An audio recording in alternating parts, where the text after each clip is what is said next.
1 through 12.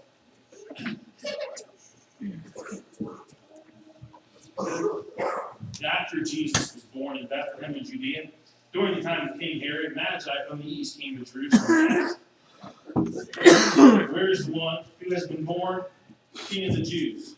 We saw his star in the east and have come to worship him." When Herod heard this, he was disturbed, and all Jerusalem with him. When he had called together all the people's chief priests and teachers of the law, he asked them where the Christ was to be born. "In Bethlehem in Judea," they replied, "for this is what the prophet has written. But you, Bethlehem, in the land of Judah, are by no means least among the rulers of Judah. For out of you will come a ruler who will be the shepherd of my people Israel." Then Herod called the Magi secretly and found out from them the exact time the star had appeared. He sent them to Bethlehem and said, "Go, make a careful search for the child. As soon as you find him, report to me so that I may go and worship him." After they had heard the king, they went on their way, and the star they had seen in the east went ahead of them until it stopped over the place where the child was. When they saw the star, they were overjoyed. On coming to the house, they saw the child with his mother Mary, and they bowed down and worshipped him. Then they opened their treasures and presented him with gifts of gold, and of incense, and of myrrh. And having been warned in a dream not to go back to Herod, they fled their country by another route. Just before we moved here, right before we moved here, still in Connellsville, we had the opportunity to go with some friends to see a guy named Tim Hawkins. Now, if you've heard of Tim Hawkins, you're laughing right about now. He's the funniest guy I've ever seen. And I like funny guys. I try to be one. Sometimes it works, sometimes it don't. And I heard this guy, seen him a couple times on YouTube, and you laugh so hard your stomach hurts. You like laughing hard enough to make your stomach hurt? I do. I don't mind crying and make my stomach hurt when I laugh. And he's my inspiration this morning. He inspired me. Funny people inspire me. Not that I try to be like them. But in case you haven't noticed, I like funny. I like to laugh. I like to try to be funny. Some people think I am. Others may have their opinion. I don't ask certain opinions. You know? But today we're going to be going for funny. I get serious at the end. But now we're going to laugh. Anybody want to laugh? Maybe we can laugh? All right. I'm going to take over the slideshow in a minute. Fire me up. No, back. Okay, don't see that. You ever been to the beach? Anybody go to the beach? Yes. Been to the beach? You've been to the beach. Okay, if you've been to the beach, you know what? If you haven't, I'm going to paint a picture. I'm not much of a painter, but I'm a mental picture guy. And so we should go like once a year, sometimes twice if we can afford it, usually once. But there's something about the beach that we find relaxing and it's good. Maybe your relaxing place is someplace else. Usually mine's on the corner of the couch, TV in front of it. That usually works. But sometimes you need water and sand. The combination, it's a winning combination. And so I'm going to share some of the things you might see if you go to the beach. Okay, if you've ever been there, you've seen all these things. The first thing you'll notice, and this thing before you get there, the smell of salt water. You know the smell? I found a candle that smells that way. Yeah. Not so much when you light it, but just sitting there holding it. Beach. You know? It just smells like the beach. And for a minute there, you know, like, look around like, no, still real life, not the beach. But the smell. Do you ever notice the smell? Anybody notice the smell? Maybe you think it smells like dead fish and you don't like that. But it's beach. It's good. The smell. You can almost smell it from here. You know, I used to want to live close to the beach, but then I figured if I lived too close to the beach, where do you go to get away? And so this is good. It's about 5.5 hours to the closest beach, right? Awesome. So anyhow, that's the first thing you notice is the smell. You know, and the best thing I said about it is before you get there. And so then you get there and you feel the softness of the sand on your feet. Like you get there at high noon, it's really hot. And you got a really hot foot down to close to the muffled water, so it's not so hot on your feet anymore. Or you leave your flip-flops on. I don't like sand in my, can't wear shoes. I don't like sand in my socks and stuff. I'm funny that way. And so, then you get in your chair and you look out, and you just don't care in the world, do you? You can actually see where the horizon, the ocean goes, and then there's the sky, and you're thinking, wow, that's far, and you just, who cares? You know, one of the coolest thing now is now that the kids have gotten a little older, you don't worry about them drowning anymore. You know, a couple of years ago, you didn't worry about them drowning. You're like, oh, man, they're getting too far out there. I got to go out there. You're paying more attention to their kids than you are. And then now you look out and you see those people with little kids, and you're like, your kids are not that your kids are going to drown. That's not funny. But you know, like Molly and Rob, if they go to the beach, they have to worry about Charlotte, right? And so it wouldn't be as much fun as it was last year, say, when you went to the beach. So there's a difference. And you wonder, why do people like that even take their kids to the beach? They're crazy. But you got to break them in. If you're going to be beach bums, you got to start somewhere, right? So you go, and that's how I like to swim now. They don't drown before. They don't drown in the first place. Just sit there.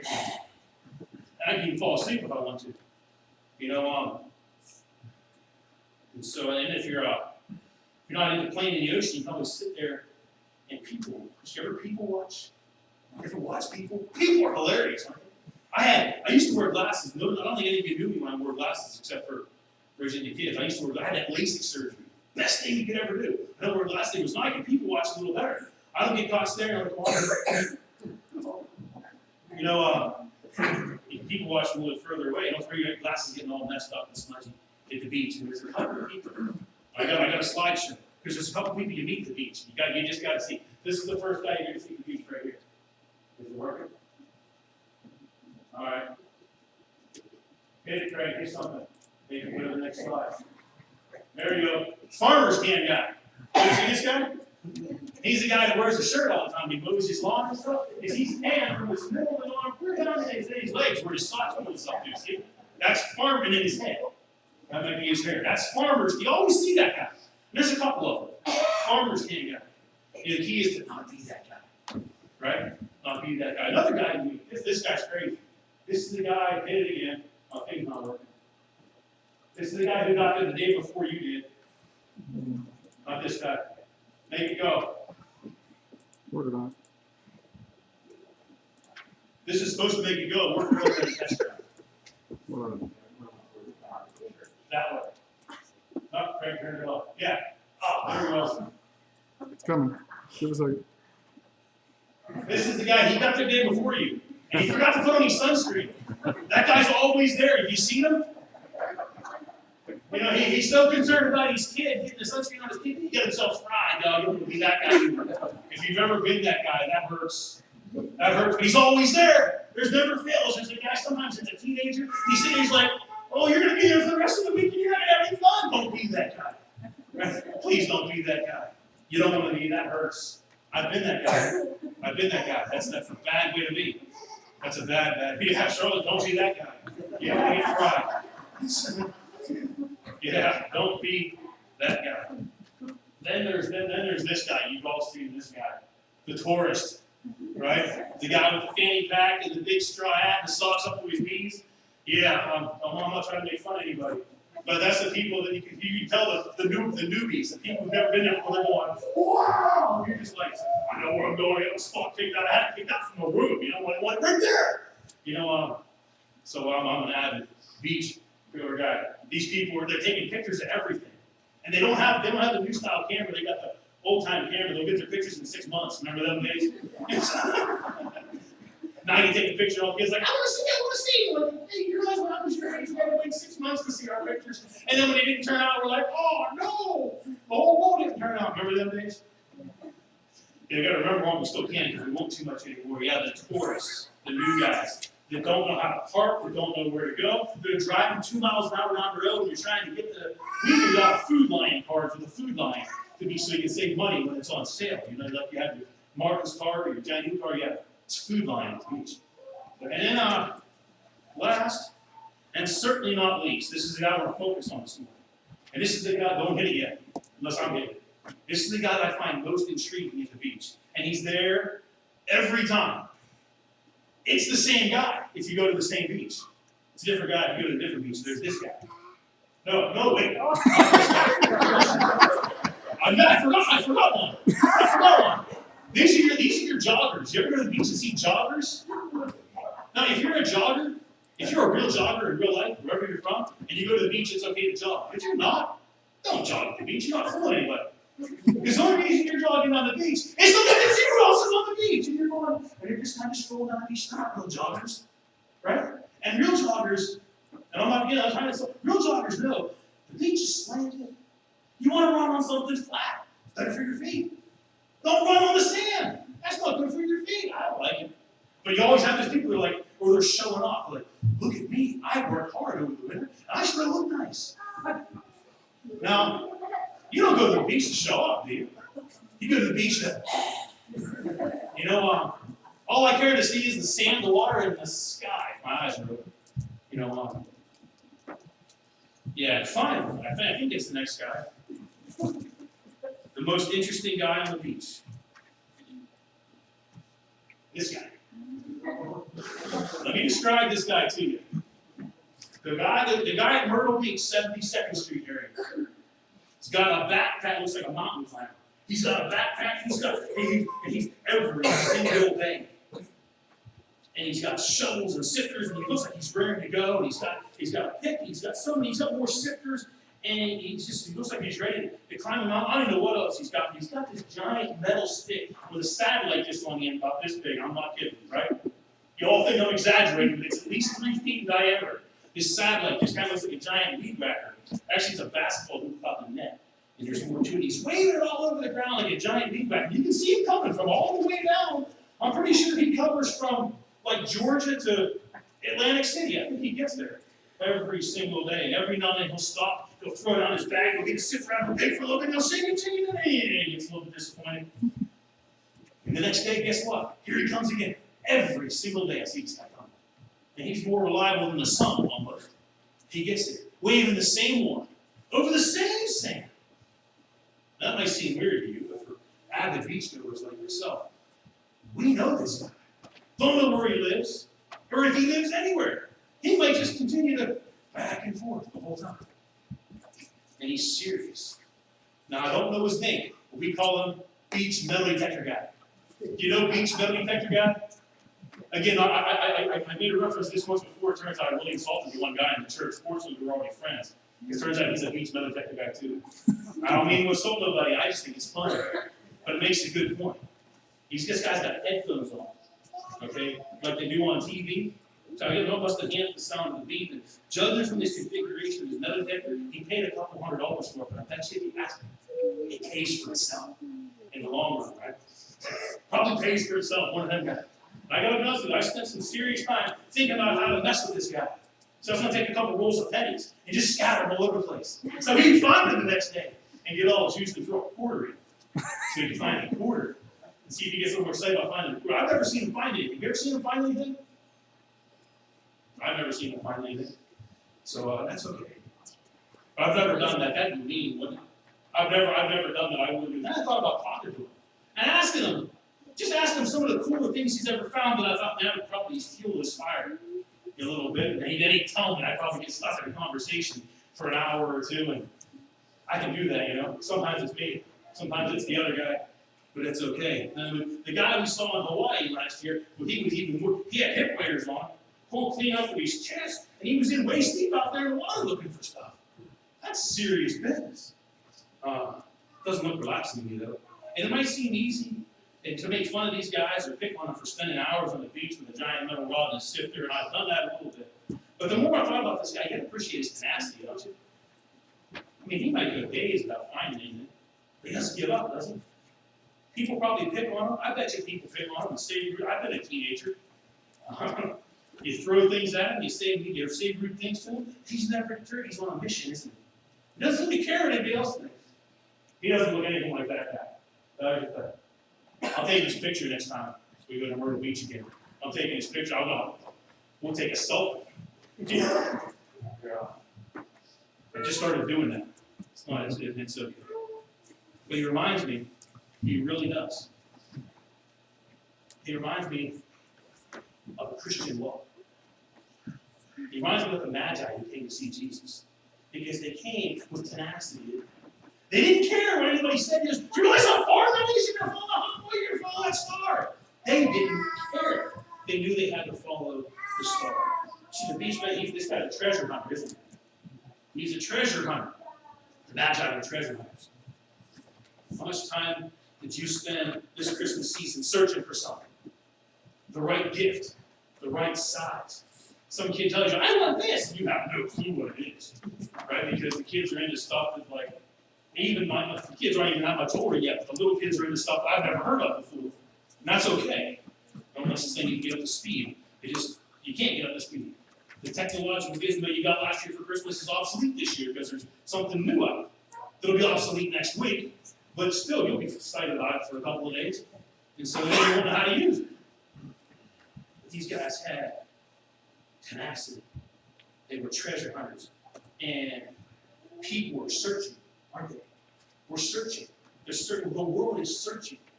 The world, and I believe everyone is searching for meaning in life. The guy at the beach is searching for metal, I guess, that people have lost. Money, jewelry, whatever. But for those who found Jesus, we're rejoicing. For those who haven't found Jesus, they're still out there blindly with their metal fingers all along the beach, looking for something. Something to give them meaning in life. Now, I'm biased. I believe in Jesus Christ. And I believe he's the only way to find any sort of meaning in life. And I'm pretty sure you are too. And the truth is that everybody else out there is biased too. The beach nut guy, he's biased. Everybody out there is biased. They're just biased in different directions. And the more somebody tries to tell you that they're not biased, the more biased they are. We're just going to admit our bias, right? We believe in Jesus.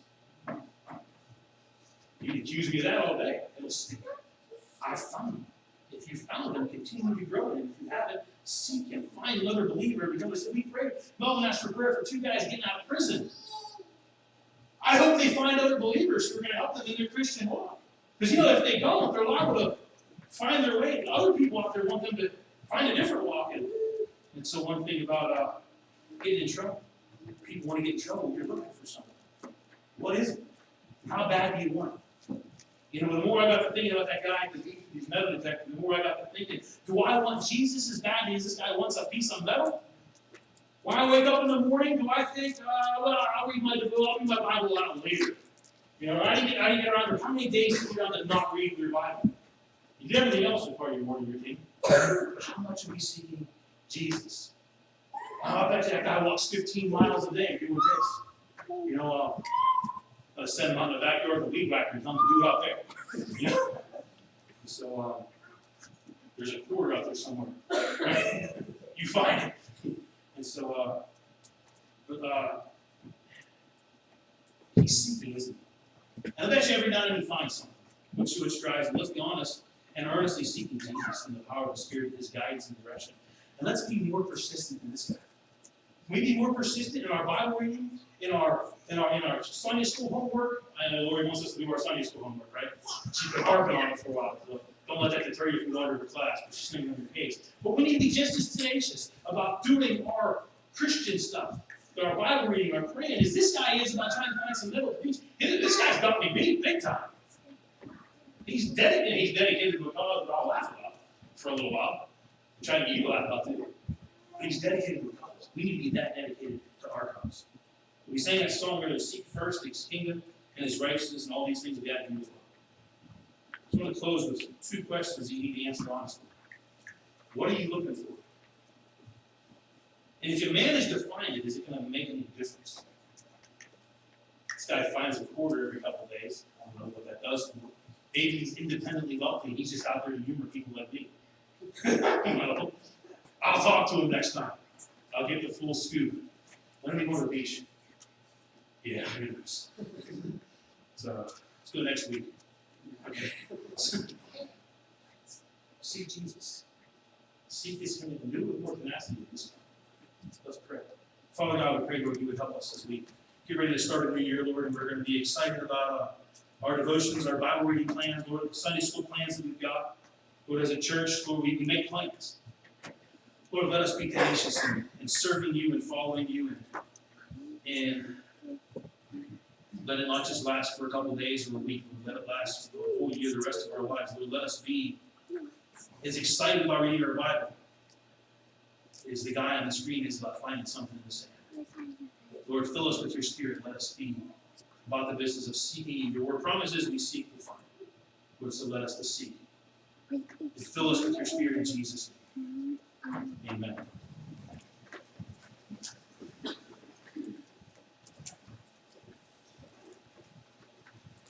Closing hymn is number 288. I'll invite you to stand. Give the guy a second. I threw him a curveball. He threw one back. Let's stand. Sweet